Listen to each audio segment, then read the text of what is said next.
لوگوں نے ان کو بہت ستایا، لیکن امام حسین نے کبھی پلٹ کر بدماشی کا جواب ان کے لہجے میں نہیں دیا۔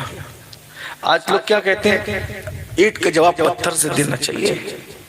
یاد رکھنا، بدلہ لینے والے کبھی بہادر نہیں ہوتے، ہمیشہ بہادر معاف کرنے والے ہوتے ہیں۔ بدلہ لینا تو سارے پہلوانوں کو آتا ہے، لیکن معاف کرنا یہ اصل پہلوانوں کا کام ہے۔ سنیے امام حسین کی شان، جو آخری میں کہہ رہا تھا، کہ بہت ذہن میں باتیں آتی ہیں، ابھی تو بچپنا پورا نہیں ہوا۔ امام حسین نواسہ رسول، جگر گوشے بطول نبی کی کون نہیں جانتا؟ جب آپ کوفہ میں رہتے تھے نا، کوفہ میں بادشاہت تھی کس کی؟ تاجداری تھی، خلافت راشدہ۔ خلافت راشدہ کے منصب میں مولا علی فائز تھے، ان لوگوں کی بادشاہ تھے نا حسین بادشاہ، کون نہیں جانتا تھا؟ لیکن پڑوس میں ایک یہودی رہتا ہے، حسد تھا، پورا کوفہ غلامی کر رہا تھا، پوری دنیا کے مشرق سے مغرب تک جہاں اسلامی حکومت جہاں بھی تھی، وہاں مولا علی کی حکومت تھی، یہ شہزادے تھے، اور اگر ظاہری حکومت نہ بھی ہو تو یہ ان کی شہزادگی میں فرق کیا آتا ہے؟ ایک یہودی کو بڑی چڑ تھی ان لوگوں سے، اور یاد رکھنا جن کا ایمان نہیں ہوتا ہے نا، وہی اہل بیت سے چڑھتا ہے، بے ایمان چڑھتا ہے۔ بہت اچھے، جس کو اہل بیت سے چڑھتے دیکھو سمجھ جاؤ اس کا ایمان چلا گیا، چاہے داڑھی کتنی بڑی بڑی، سمجھ جاؤ، ٹوپی کیسے ہی پہنا رکھا ہو، کتنے بڑے بڑے ٹائٹل ہو، اہل بیت سے نفرت آئی، ایمان گیا۔ وہ یہودی رہتا تھا، اس نے کیا کیا تھا، اپنی بیت الخلا کا راستہ امام حسین کے گھر کی طرف ڈال دیا تھا، تو ساری جب وہ گندگی کرتا تو امام کے گھر میں وہ گندگی آتی۔ کون؟ امام حسین۔ بس یہ آخری بات کے طور پہ کہہ رہا ہوں، کاش کے لوگ یہ بھی سوچیں، مرتبے اتنے بلند ہے، کردار دیکھو، اخلاق دیکھو، وہ ساری گندگی آتی تھی امام حسین۔ امام حسین صبح اٹھتے اور اس کی بھیجی ہوئی گندگی کو باہر ڈلوا دیتے، باہر ڈلوا، کچھ نہیں کر، غلاموں سے کہتے باہر ڈال دو، کچھ نہیں کر، غلام اٹھا کے باہر ڈال، اور اس پر طرفہ یہ کہ وہ یہودی سڑا ہوا تو تھا لیکن ساتھ ساتھ غریب بھی تھا، اس کے پیٹ میں 4 پاؤں بھی تھا، بولتے ہیں غریب کے پیٹ میں 4 پاؤں، تو اسی کیٹیگری کا تھا، غریب تھا اور امام حسین کو ایسا ستاتا تھا، اور امام حسین جب دیکھتے تھے کہ اس کے گھر میں راشن پانی نہیں تو اس کو راشن بھی بھجواتے تھے۔ یہ امام حسین، ہم لوگ اپنے چاہنے والوں کی تو خدمت کرتے ہیں، ہم اپنے دشمنوں کو کبھی شربت کا ایک گھونٹ نہیں پلا سکتے۔ بھائی جو اب تمہاری تعریف کر رہا ہے اس کی تعریف کرنا یہ تو تجارت ہوئی، جو تمہاری مخالفت کرے اس کو دعائیں دو، یہ عبادت ہے۔ امام حسین بادشاہ اس کو کھانا بیچ رہے ہیں اور وہ گندگی ڈال رہے ہیں، وہ اپنی گندگی بھولتا نہیں، اپنی اوقات بھولتا نہیں، روز یہی حال ہے، ڈالتے ہیں۔ آج بھائی نا کسی کے 4-6 ماننے والے ہو جائیں نا تو اس کو کوئی ترچی نظر سے بھی دیکھ لینا تو بولتا ہے کہ جاؤ ذرا اس کی طبیعت صاف کر دو، اور وہاں پورا کوفہ غلام ہے، اور پورا کوفہ کا یار دنیا غلام ہے، آج بھی ہم غلام ہیں۔ میرے امام کے نام پہ کوئی ہلکا جملہ کہہ دے تو ہم اپنی عزت اور سب کچھ داؤ پہ لگا کر کے پھر اوقات یاد دلا دیتے ہیں لوگوں کی۔ الحمدللہ ہم تو وہ لوگ ہیں، تو جب آج غلامی کا یہ عالم ہے تو اس دور میں تو امام موجود تھے ظاہری حیات میں، اگر امام اشارہ کرتے تو کیا ہو جاتا، لیکن روز اس کی خدمت ہو رہی ہے اور روز گندگی پھینکوا رہے ہیں۔ آخر کار ایک دن اس کی بیوی نے کہا، او بدماش، تو راشن بھیجنے والے خدمت کرنے والے گھر روز آنا گندگی ڈالتا ہے، کبھی حسین نے تجھے اف تک نہیں کیا، کبھی اف نہیں کیا، ایسا لگتا ہے جیسے کبھی گندگی ان کے گھر میں گئی نہیں، کبھی احساس بھی نہیں ہونے دیا، اور تو ستائے جا رہا ہے، ستائے، احساس تو کر۔ اس کو احساس ہوا بیوی کے کہنے پہ، تو امام کے پاس جا کے دے، امام میں نے آپ کو اتنا ستائے، اتنی گندگی ڈالی، پوری دنیا آپ کو ماننے والی ہے، کوفے میں سب آپ کے لوگ ہیں، آپ نے کبھی مجھے کچھ بھی نہیں کہا۔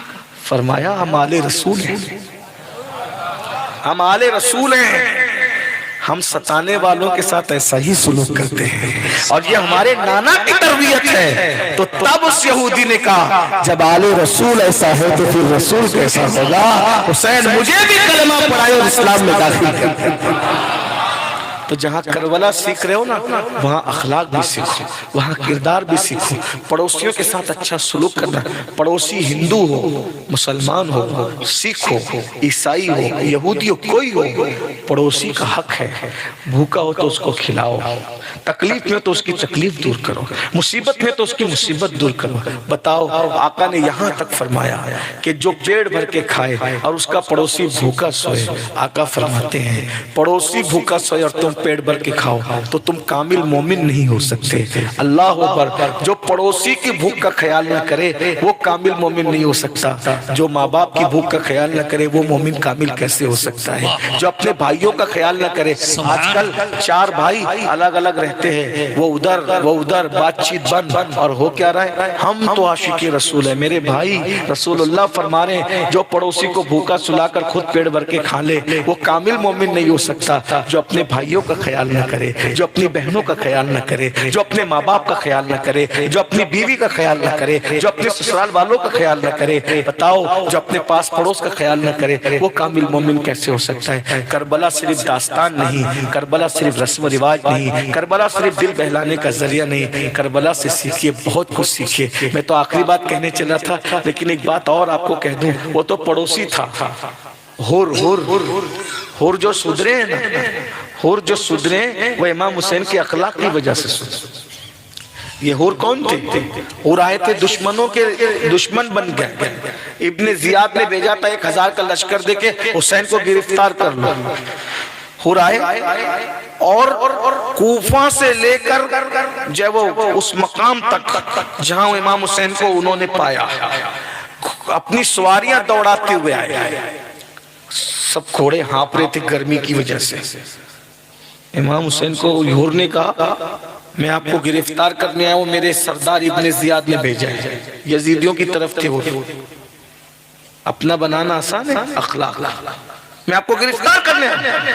آقا نے فرمایا امام بادشاہ نے کہ مجھے گرفتار کرے گا تو، تیری ماں تجھ پہ روئے۔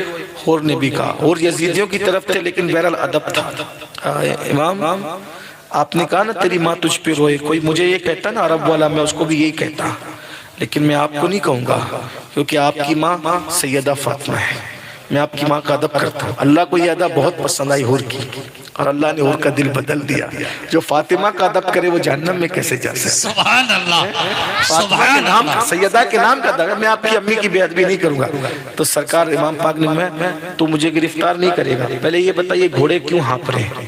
کہا امام کوفہ سے لے کے یہاں تک وہ ابن زیاد نے کہا تھا کہیں مت رکنا، اپنے جاسوس میرے ساتھ رکھیں، گھوڑے دوڑاتے جانا، سب کو دوڑاتے لایا، نہ کھایا نہ پیا، گھوڑے بھی ہانپ رہے ہیں، لشکر بھی ہانپ رہا ہے، کیا کروں پانی نہیں ہے۔ امام نے اپنے لشکر والوں سے کہا باتیں بعد میں ہوگی، اپنے سارے مشکیزیں کھول کے ان کو دے دو، ہور تو اگرچہ مجھے گرفتار کرنے آیا ہے لیکن تیرے گھوڑے پیاسے اور تو پیاسا ہے، پہلے پانی پی لے بعد میں باتیں کریں گے۔ سبحان اللہ، سبحان امام کے اس کردار سے ہور اتنا متاثر ہوا کہ بعد میں عین جنگ کے موقع پہ بار بار یہ ضمیر کو کچوکے دیتا تھا امام کا اخلاق، پھر امام کی طرف چلا گیا۔ ایک بار امام کو غصہ آیا، سبحان اللہ، امام حسین کو ایک بار غصہ آیا، کبھی نہیں آتا تھا، ایک بار غصہ آیا۔ غصے میں آپ کیا کرتے ہو؟ گالی دیتے ہو، غصے میں کیا کرتے ہو؟ مارتے ہو، لیکن غصہ بھی آیا تو غلام آزاد کیا، کیسے؟ ایک دن مہمان آئے ہوئے تھے، مہمان آتے تو آدمی سوچتا ہے بھی کوئی حادثہ نہ ہو، مہمان آ جانا، بچے بھی اگر رو دینا تو شرمندگی ہوتی ہے، بچہ کیوں رو رہا ہے، حالانکہ ایسا نہیں ہونا چاہیے، بچے تو بچے ہوتے ہیں۔ بہرحال امام حسین کے گھر مہمان آئے ہوں گے، کوئی معمولی لوگ تو نہیں رہے ہوں گے، مہمان آئے، گھر میں کھانا بنا، بہت مالدار تھے حسین بادشاہ، ظاہر نہیں بہت مالدار، بہت مالدار تھے امام حسین۔ ایک ایک فقیر دروازے پہ آتا تھا تو 50-50 ہزار دے کے بھیجتے تھے، اور کبھی کبھی کہتے تھے بہت تھوڑا ہے، تو ایسے ٹائم پہ ہے کہ میرے پاس کم ہے، کبھی آئے گا تو اور زیادہ دوں گا۔ ایک مرتبہ امام حسن نے 40 کروڑ ایک دن میں تقسیم کی، 40 کروڑ کس کو دیتے؟ امام حسن۔ ہماری کتابوں میں لکھا ہے، اہل سنت کی کتب۔ تو بہرحال ایک دن کھانا کھانے بیٹھے دسترخوان پہ، تو کنیز کھانا لا رہی تھی۔ اب کنیز کھانا لا رہی تھی، امام حسین کچھ بات کر رہے تھے، تو اکثر نوکروں کی، کنیزوں کی یا عورتوں کی یا بچوں کی، چھوٹوں کی عادت ہوتی ہے، بڑے کوئی بات کرتے تو وہ کان ڈالتے ہیں، اکثر آتا تو کہ بڑے کیا بات کر رہے ہیں. وہ کیا کرنے لگی, سالن کا کٹورا لائی, امام کچھ بات کر رہے تھے نا تو اس میں اس نے کان ڈالا, توجہ دی تو ادھر پوری توجہ گئی اور وہ کٹورا ہو گیا ترچا, اور گرم گرم سالن امام حسین کے جسم پہ گر گیا مہمانوں کے سامنے. گرم گرم سالن امام کے جسم پہ گرا. امام کو آیا غصہ آیا تو گھور کے اس کو ایسے دیکھا, ایسے. گھر حسین کا تھا, حسین بادشاہ کا, کنیز امام حسین کی تھی. جب غصے میں بھئی کوئی گرم چائے یا سالن گر جائے تو غصہ آنا تو فطری چیز ہے. غصہ آیا جب اس کو گھور کے دیکھا, گھر کا ماحول کیا تھا سوچئے. غلام اور کنیزوں کو کیا تربیت کی تھی, ان کو بھی قرآن کتنا سکھایا تھا. جیسے کنیز نے دیکھا غصہ خیر نہیں, تھر تھر کانپنے لگی. اب بچوں کیسے, تو کہا حسین کا غصہ ٹھنڈا ہوگا کسی وجہ سے نہیں, قرآن پڑھنے سے. قرآن پڑھو, حسین بادشاہ کا غصہ ٹھنڈا کرو. تو کیسے, جیسے میرے امام نے گھور کے دیکھا, اس نے کہا والکاظمین الغیظ, غصے کو پی جانے والے. امام نے کہا جا میں اپنا غصہ پی گیا, مسکرا پڑے. ایک آیت سنی, مسکرا پڑے, جا غصہ پی گیا.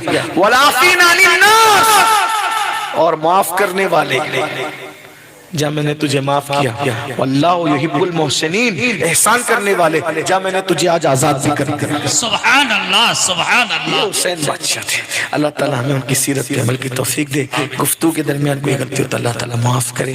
بس یہ 2 جملے کہتا ہوں کہ امام حسین نے کنیز کو اتنی تعلیم دی, آپ بھی اپنے بچوں کو اتنی تعلیم دیجئے کہ آپ کے بچے قرآن بھی جانے, انگلش بھی جانے, آپ کے بچے حدیث بھی جانے, سائنس بھی جانے. تعلیم پہ بہت محنت کرو. ہم بہت پیچھے تعلیم کے معاملے میں بہت محنت کی ضرورت ہے. اپنے بچوں کو دین پڑھاؤ, دنیا پڑھاؤ. کسی کی بھی بیٹا بیٹی گریجویٹ سے کم نہیں ہونا چاہیے. یہ سب مشن لے کر کے چلو. ہمارے مہریرہ کے سرکاروں نے یہ اعلان کیا, آدھی روٹی کھائیں گے, بچوں کو پڑھائیں گے. اگر آدھی روٹی کھانا پڑے تو آدھی روٹی کھاؤ, اپنے بچوں کو پڑھاؤ, اچھے سے اچھے اسکول میں پڑھاؤ, اور دنیاوی تعلیم بھی اچھی دو, دینی تعلیم بھی. اس میں مائیں بہت بڑا کردار ادا کر سکتی ہے. اپنے خرچوں کو کاٹو, اسکول کی فیس جمع کرو, اور بڑی سے بڑی اسکول میں بچوں کو پڑھاؤ, لیکن دین کے ساتھ, دینی تعلیم کے ساتھ, قرآن کی تعلیم کے ساتھ. بچے ڈاکٹر بنے, انجینئر بنے, لائر بنے, کچھ بنے, جج بنے, کچھ بنے, لیکن ہمارے بچے پہلے قرآن حدیث کے جاننے والے سچے مسلمان بنے. یہ دین دنیا دونوں ساتھ لے کے چلو. صرف کھانا پینا سونا اسی کو اپنی زندگی مت بناؤ. محنت 8 گھنٹے کی بجائے 12 گھنٹہ, 12 گھنٹے کی بجائے 14 گھنٹہ, 14 گھنٹے کی بجائے 16 گھنٹہ, جتنی محنت کرنے پڑے کرو. صرف 10 سال اگر ہندوستان کا مسلمان تعلیم پر توجہ دے دے, 10 سال کے بعد آنے والے حالات ایک انقلابی حالات ہوں گے. ہم لوگوں پہ بوجھ بننے کی بجائے لوگوں کی ضرورت بنے. نوکری کے لیے ہم بچوں کو نہیں پڑھاتے, ہم اچھا انسان بنانے کے لیے بچوں کو پڑھاتے. اس کا خیال کریں. اللہ تعالیٰ سب کو توفیق دے.